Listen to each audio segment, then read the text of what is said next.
மனிதரிடத்தில் எதனை இறைவன் கண்காணிக்கின்றான்? ஆப்ஷன் ஏ செல்வம், வெளித்தோற்றம். ஆப்ஷன் பி உள்ளம், நற்செயல்கள். ஆப்ஷன் சி செல்வம், நற்செயல்கள். ஆப்ஷன் டி உள்ளம், வெளித்தோற்றம். உங்களுக்கான நேரம் வழங்கப்பட்டாச்சு. ஆப்ஷன் டி உள்ளம், நற்செயல்கள். ஆப்ஷன் பி உள்ளம், நற்செயல்கள். இதை அதே மாதிரி ஒரு 4 செகண்டில் சொல்லிட்டீங்க. சரியான பதில் தானா? நல்லா மசூரா பண்ணிட்டீங்களா? Okay, confident. அப்போ பார்த்துடலாமா?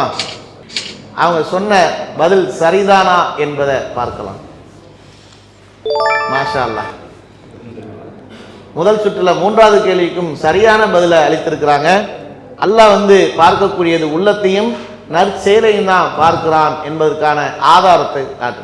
அல்லாஹ் உங்கள் தோற்றங்களையோ உங்கள் செல்வங்களையோ பார்ப்பதில்லை, மாறாக உங்களுடைய உள்ளங்களையும் செயல்களையுமே அவன் பார்க்கிறான்.